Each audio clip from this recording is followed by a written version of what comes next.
자, 오늘은 바울의 기도에 대한 말씀을 함께 나누려고 합니다. 바울이 이렇게 에베소 교회 교인들에게 말합니다. 나 너희들을 위해서 기도한다. 이 표현이 뭐냐면 나 너희들 사랑해, 이런 표현입니다. 최고의 사랑의 표현이 어떤 것인가 하면은 기도한다라는 것이죠. 내가 당신을 위해서 새벽마다 기도합니다. 이것은 그 어떤 사랑 표현보다도 더 뜨거운 사랑 고백이라 할 수 있겠습니다. 사랑한다는 말에 다양한 언어적 표현이 있습니다. 우리나라 사람들은 직접적으로 사랑해라는 표현을 하는 것이 좀 어색하고 익숙하지 않을 수 있습니다. 저는 부모님으로부터 사랑한다라는 말을 한 번도 들어본 적이 없습니다. 그렇지만 저희 부모님이 저를 사랑하지 않는 것이 아니에요. 사랑하는 것을 잘 알고 사랑을 위해서 희생을 많이 하셨습니다. 저는 사남매인데 사남매 중 둘째입니다. 우리 부모님은 사남매 중에서 저를 제일 사랑하십니다. 형제들은 인정하지 않겠지만 사남매 모두가 우리 부모님은 나를 사랑하셔, 다 인정합니다. 그런데 저에게 내가 너 사랑해 이런 말씀을 하지 않으셨지만 그래도 공평하신 우리 부모님께서는 형이나 동생에게도 한 번도 사랑한다는 말씀을 하지 않으셨습니다. 물론 나 몰래 고백하셨는지 모르겠지만 저는 분명히 확신합니다. 이런 표현에 굉장히 서투신 분들이세요. 저희 아버지 특히 무뚝뚝하신 편이시고요.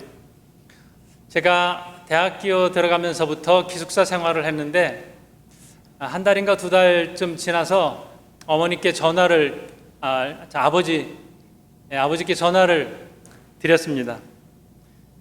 그때 아버지께서 몇 말씀 하신 것 같아요. 잘 생활을 하는지, 건강은 괜찮은지, 이런 말씀을 하시고 끊기 전에 이 말씀을 하셨습니다. 전화 줘서 고맙다. 그때 처음 들은 그러한 아버지의 표현인데 저는 나중에 이 표현이 달리 해석이 됐습니다. 내가 너 사랑한다. 그 다음에 요즘도 계속 제가 아버지나 어머니께 전화를 드리면 끊기 전에 꼭 이 말씀을 하셔요. 전화 줘서 고맙다. 저는 그것을 이렇게 해석합니다. 내가 너 사랑한다. 우리는 이 사랑 표현이 익숙하지 않은 어른들에게 이런 이야기들을 많이 듣습니다. 몸 조심해라. 잘 먹어야 된다. 건강 잘 챙겨라. 차 조심해라. 이게 다 어떤 표현이냐면 내가 너 사랑한다라고 하는 사랑의 다른 언어적, 행동적 표현이 되는 것입니다. 우리 그리스도인들에게 있어서 물론 사랑한다라는 표현이 요즘은 젊은이들로부터 익숙합니다. 많이 표현이 되는데 우리 그리스도인들의 최대한 최고의 사랑 표현이 무엇인가라고 하면은 내가 당신을 위해서 기도합니다. 기도하지 않고 내가 기도합니다. 기도할게 이렇게 쉽게 표현하기는 어렵거든요.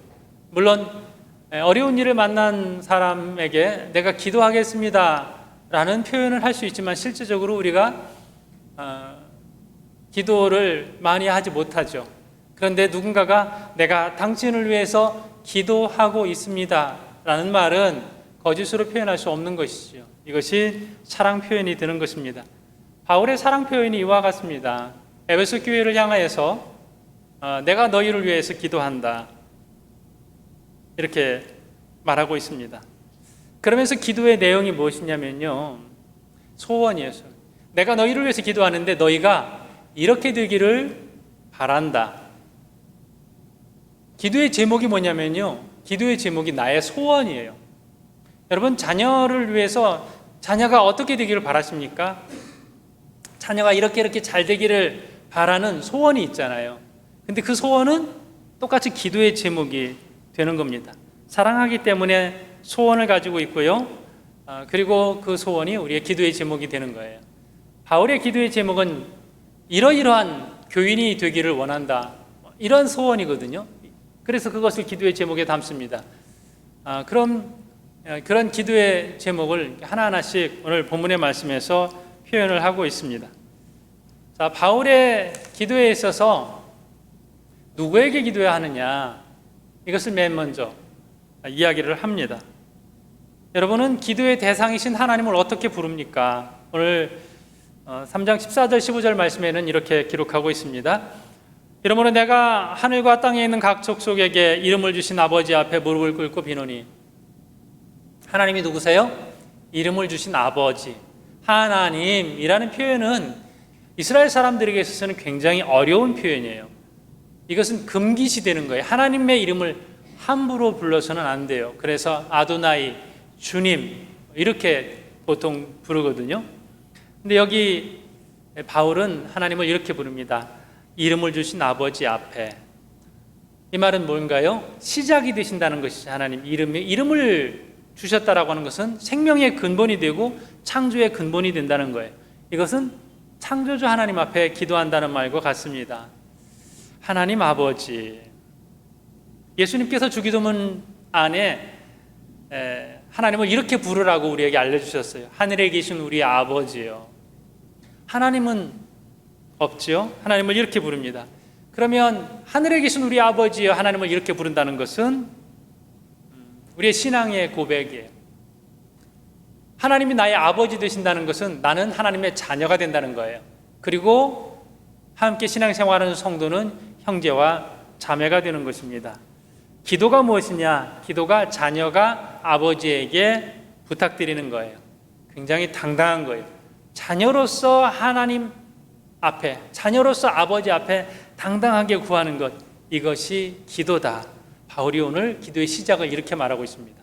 그러면 바울이 이야기하는 기도의 자세는요, 기도의 자세는 오늘 15절 말씀에 그렇게 되어 있죠. 무릎을 꿇고, 아버지 앞에 무릎을 꿇고. 이 무릎을 꿇는다는 것은 우리도 무릎을 꿇고 기도합시다. 그래서 의자 다 치우고 사이사이에 앉아서, 여러분 기도할 때는 꼭 무릎을 꿇어야 합니다.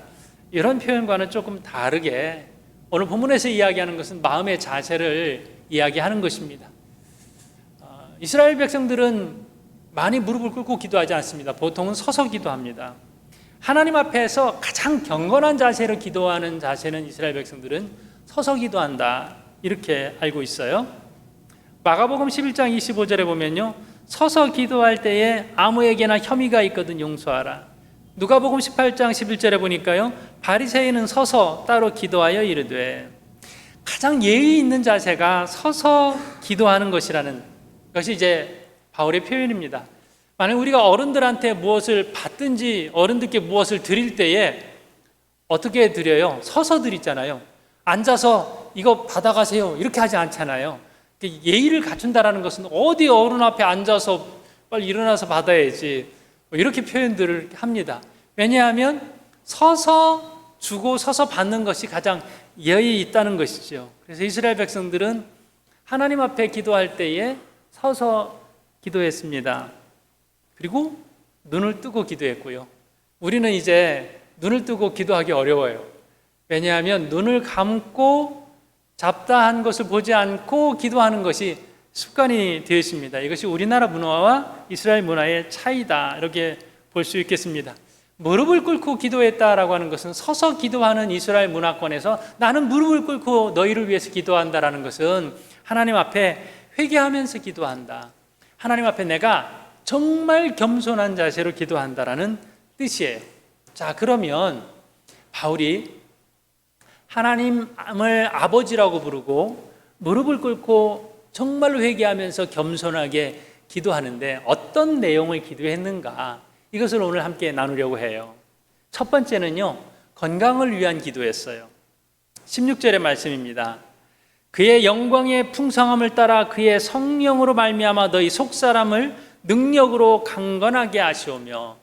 너희가 강건하게 되기를 원한다라는 기도의 제목인데, 그 강건함이 속사람의 강건함이었습니다.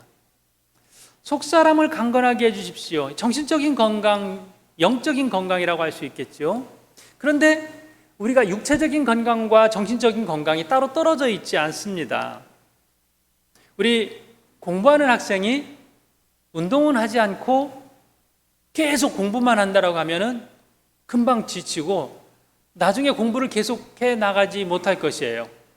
그래서 공부하는 학생들이 공부를 잘하면 운동을 병행해야 된다. 이것은 우리가 너무나도 잘 알고 있습니다. 그래서 공부는 체력 싸움이다. 이렇게들 말합니다. 그래서 여러분 그렇게 생각해 주십시오. 잘 뛰어노는 아이들이 나중에 공부도 잘한다. 그런데 어떤 분이 이렇게 질문할지 모르겠어요. 우리 아이는 공부는 안 하고 맨 뛰어놀기만 하는데요. 그 체력을 바탕으로 해서 나중에 아주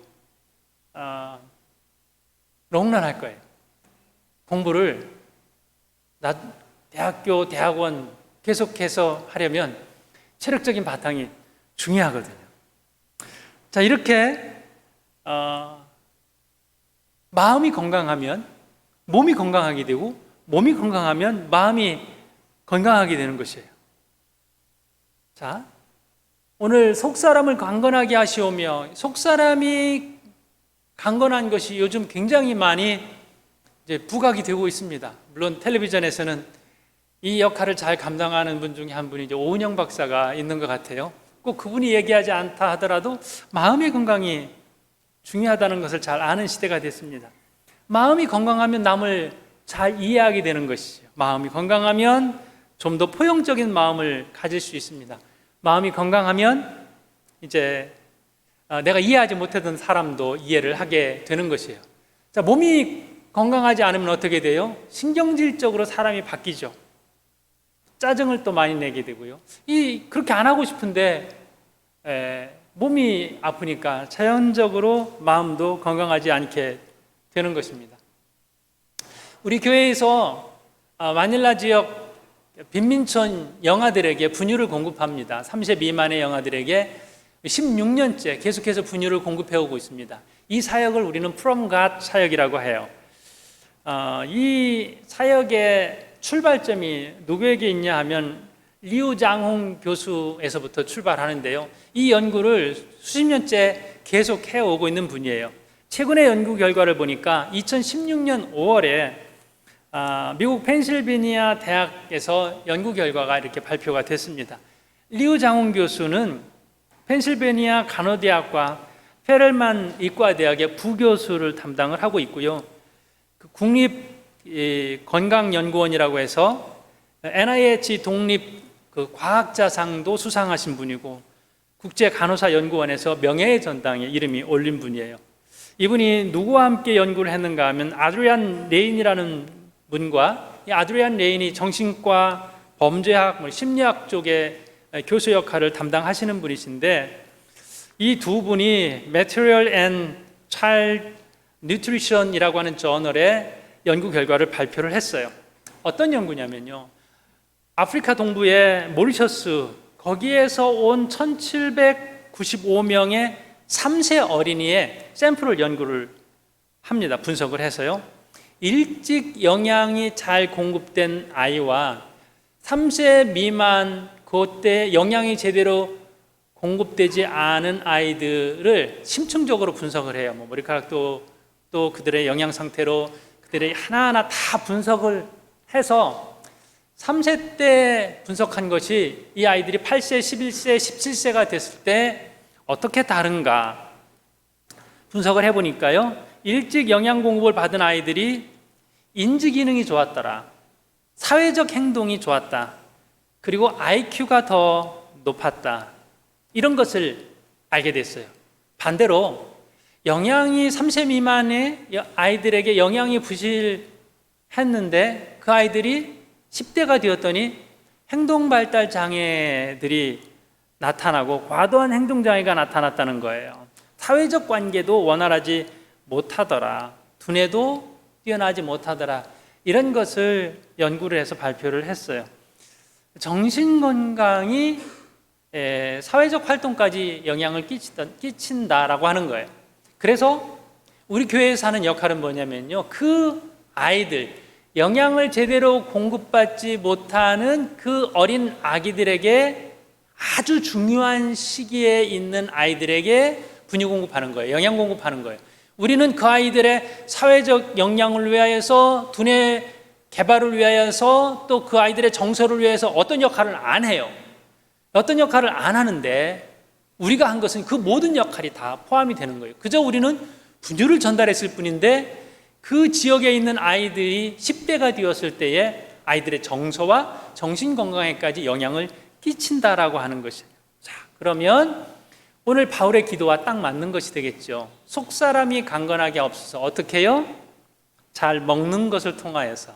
그래서 우리가 정신 건강을 위해서 뭐 해야 돼요? 잘 먹어야 되겠지요. 다이어트를 열심히 해서는 정신 건강을 할 수가 없어요. 너무 다이어트를 열심히 하면 신경질적으로 사람이 바뀔 수도 있다는 것이죠. 바울의 권면에 의하면. 자, 이런 부분을 바울이 기도했어요. 속 사람이 강건하게 없어서. 여러분, 우리의 건강을 해치는 것 중에 어떤 게 있냐면요, 누구도 부인하지 못하는 게 이게 있을 거예요. 스마트폰이에요. 어쩌면 이것이 마약처럼 취급이 되어야 될 거예요. 이제는 스마트폰 중독자를 위해서 스마트폰 중독자 재활 프로그램도 지금 이미 진행되고 있어요. 마약 중독자 치유하는 치유 프로그램이 있는 것처럼 스마트폰 중독자들 치유하는 치유 프로그램도 있습니다. 알코올 중독, 술 중독, 마약 중독 이런 것과 똑같이 이제 스마트폰 중독이 취급이 됩니다. 공식적인 언어가 있어요. 노모포비아예요. 노 모바일 포비아예요. 그러니까 모바일이 핸드폰이 없음으로 인하여서 나타나는 증후군 같은 것들이 있습니다. 스마트폰이 없으면 왠지 불안하고 두렵고 어떤 사람은 몸이 떨리기도 하고 하는 이런 거예요. 연구에 의하면 스마트폰을 끊는 것이 담배 끊는 것보다 더 어렵다고 합니다. 포브스의 기사에 의하면요, 스마트폰을 하는 뇌와 코카인 하는 뇌를 비교했어요. 스마트폰 하는 뇌 연구와 마약하는 뇌 연구를 해보니까요, 이게 비슷하더라는 거예요. 자, 뇌를 이렇게 연구합니다. 그 SNS에서 인스타 같은데요, 거기에 좋아요 클릭하는 빨간색 숫자가 나오게 하고요, 팔로워가 몇 명이 생겼다는 빨간색 하트가 나올 때 뇌파를 측정을 하는 것이죠. 근데 그때 뭐가 분비되냐면 도파민이 분비가 돼요. 도파민은 우리가 좋아하는 일 했을 때 뇌에서 우리의 기분을 좋게 하는 화학 물질이죠. 그렇게 했더니 이 마약하는 사람들에게서 분비되는 것과 똑같고 그리고 뇌가 비슷하더라라고 하는 거예요. 자, 소셜 미디어는 우리에게 정보를 제공한다든지 사회적 관계를 활성화하기 위한 프로그램이 되어 있는 것이 아니라 다음 것을 스크롤하게 프로그램이 되어 있다고 합니다. 더 자주 찾아오도록 만드는 것이죠. 페이스북에 이용자 성장 담당, 그러니까 홍보, 더 많은 이용자들이 생길 수 있도록 담당하는 부사장이 있는데, 이 부사장은 자기는 페이스북 안 한대요. 스마트폰 자체를 쓰지 않고 자녀들에게도 절대로 쓰지 못하도록 한다는 것이죠. 왜냐하면 자기가 마약처럼 페이스북, SNS 이용해서 중독되게 만드는 것을 홍보를 했기 때문에 이것이 얼마나 안 좋은지를 알고 있기 때문에 그렇습니다. 10대들 아마 대부분 그럴 거예요.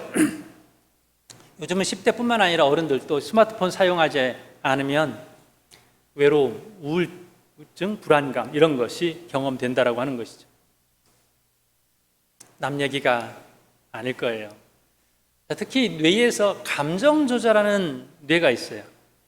감정 조절하는 뇌의 크기가 점점 작아졌다고 해요. 근데 이 수축된 뇌가 마약 사용자들의 뇌와 스마트폰 사용자들의 뇌와 닮아 있다라고 하는 것입니다. 그래서 스마트폰 중독이, 우리는 뇌에서 불안 조절을 해요. 불안하지 않도록 마인드 컨트롤 할 수 있는 불안 조절을 해야 되거든요. 그런데 이 불안 조절을 잘 할 수 있게 만들어 놓은 그런 조절 능력이 스마트폰 때문에 사라진다라는 거예요. 그래서 점점 이 스마트폰에 중독되면 불안이 조절되지 않아서 누군가를 해롭게 할 수 있는 것입니다. 자, 그러면 우리의 마음 건강을 이 스마트폰이 해치지 않도록 무엇을 할 수 있을까요? 버릴까요? 그거 못하겠죠. 사용하지 않을 수는 없을 텐데, 우리가 스마트폰을 사용하면서 잘 사용하는 비결은 이것을 유용한 도구로 사용하는 것이죠. 절제하는 것이죠. 사람 만날 때는 호주머니에 넣는다든지, 설교할 때는 설교를 들을 때는 가방에 넣는다든지, 내가 스마트폰을 조절할 수 있는 능력을 키워야 되죠. 특히 나쁜 게 뭐냐면요, 이 연구 결과에서 이런 게 있더라고요. 밤 11시에서 새벽 4시까지 사용하는 것, 침대로 스마트폰을 가지고 가지 않는 것, 이게 가장 중요하다라고 말을 합니다. 자, 스마트폰뿐만 아니라 우리의 정신 건강을 위해서 우리는 무엇을 할 것인가 정해야 될 거예요. 무엇을 하지 말아야 할 것인가. 제가 지난주에 not to do 리스트에 대해서 말씀을 드렸죠. 무엇을 내가 하지 말 것인가. 이런 부분, 내 생활에 방해가 되고 내 정신 건강에 방해가 되는 것이 무엇인가를 여러분들이 생각을 한다면 그것을 절제할 수 있을 것입니다. 자, 속사람을 강건하게 하옵소서. 에베소 교인들이 속사람이 강건하게 된다면 어떤 변화가 일어날 수 있을까요? 누군가가 나를 욕하거나 비난해도 그것을 다 잘 정리할 수 있을 거예요.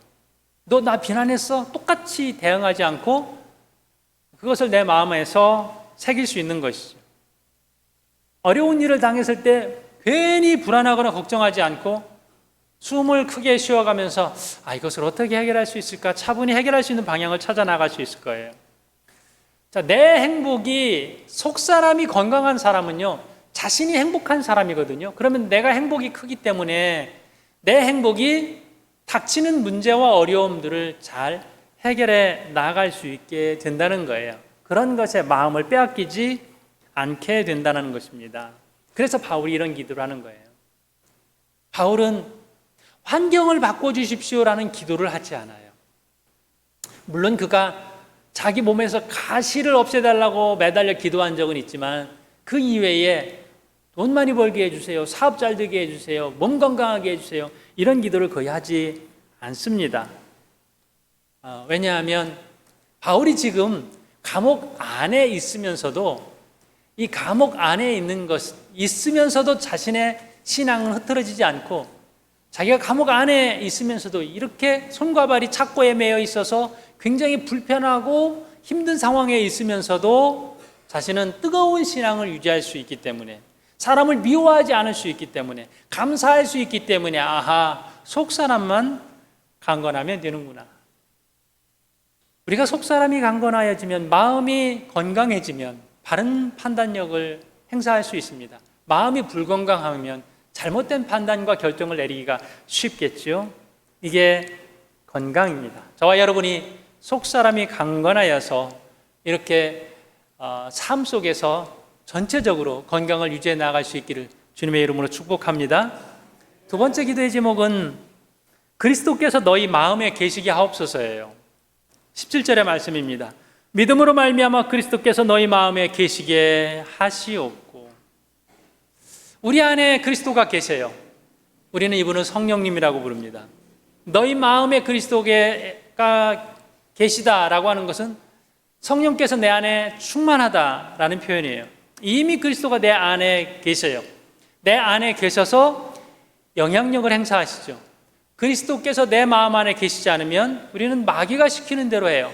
그런데 그리스도께서 내 안에 계시기 때문에 우리는 예배의 자리로 나오고 하나님의 거룩한 일을 하는 자리로 나아가게 되는 것입니다.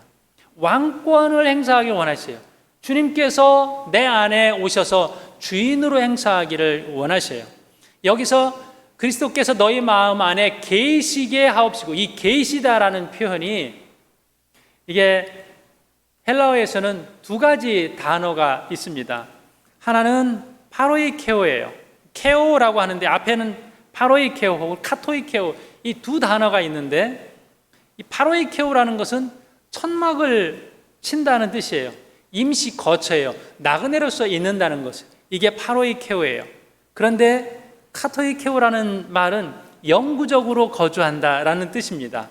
그런데 바울이 너희 마음 안에 파로이케오 하지 말고 카토이케오 하시오며 이렇게 쓰고 있어요.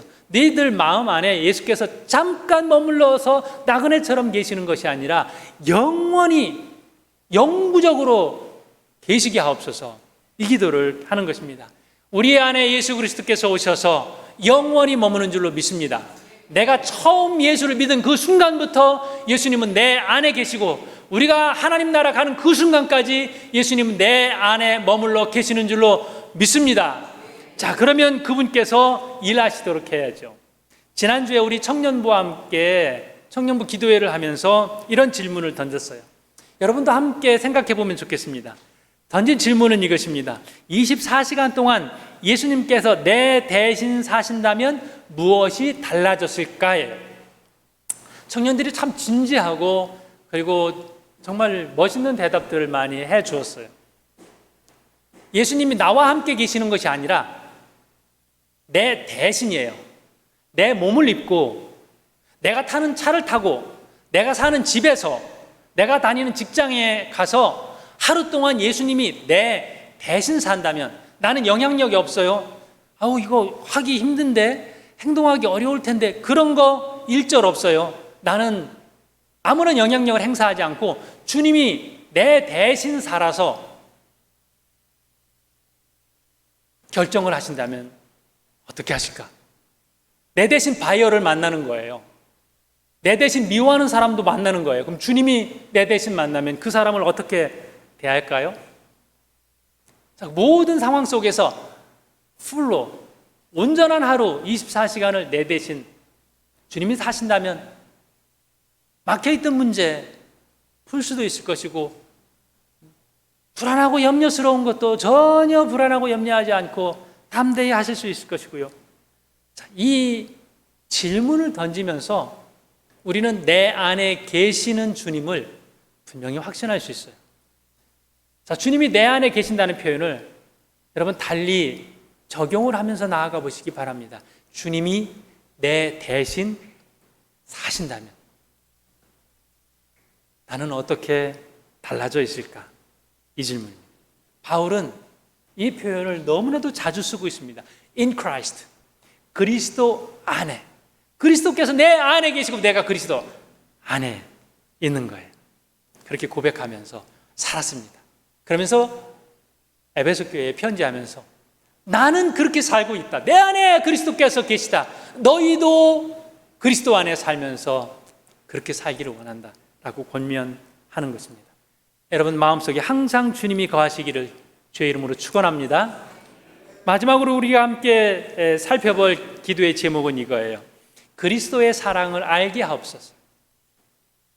오늘 17절 18절 말씀입니다. 너희가 사랑 가운데 뿌리가 박히고 터가 굳어져서 능히 모든 성도와 함께 지식에 넘치는 그리스도의 사랑을 알고. 제가 서두에 마음의 건강에 대해서 말씀을 드렸습니다. 속사람의 건강인데요, 오늘 여기서는요 사랑하면 건강하게 되리라, 이런 표현이에요. 피터 헨슨이라고 하는 예방의학자가 이렇게 자신의 연구 결과를 이제 발표를 합니다. 건강하려면, 그러니까 예방의학적인 측면에서 우선 적절한 음식이 필요하다. 또 하나는 적절한 운동. 뭐 이건 학자가 아니어도 다 아는 거죠. 건강한 음식 먹고 운동하는 거 누가 모릅니까? 세 번째는 나쁜 습관 버리기. 그런데요, 요거를 다 망라해서 이야기한 다음에 이건 50%다. 나머지 50%는 사랑이라고 했어요. 병 걸리지 않고 건강하려면 사랑하라. 이게 건강의 비결이라는 거예요.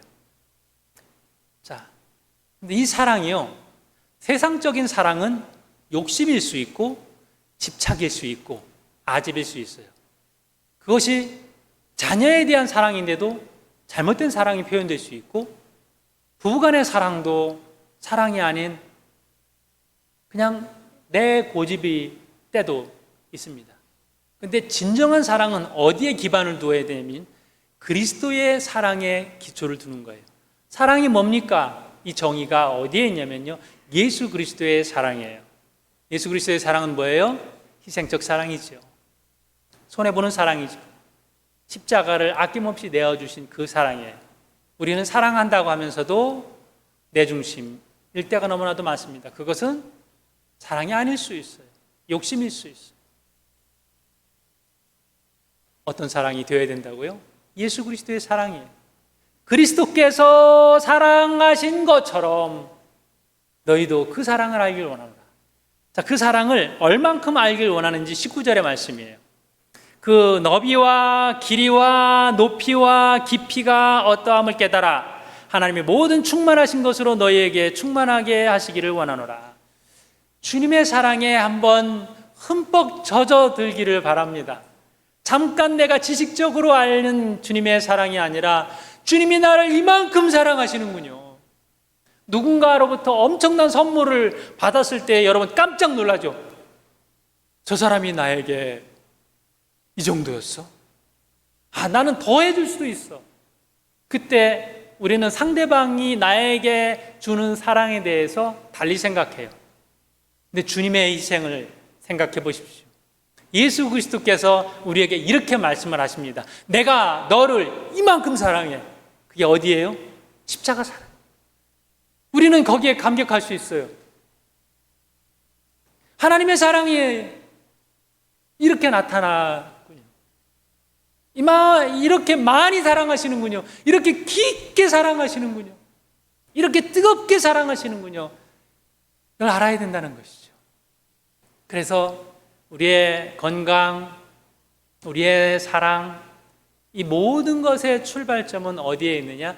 예수 그리스도의 사랑이에요. 예수 그리스도의 십자가를 깊이 묵상하시기를 바랍니다. 그리고 예수님께서 저와 여러분을 위해서 주신 그 사랑에 감격해 보시기 바랍니다. 그 사랑을 깨달아 알 수 있기를 주님의 이름으로 축복합니다. 함께 기도하겠습니다.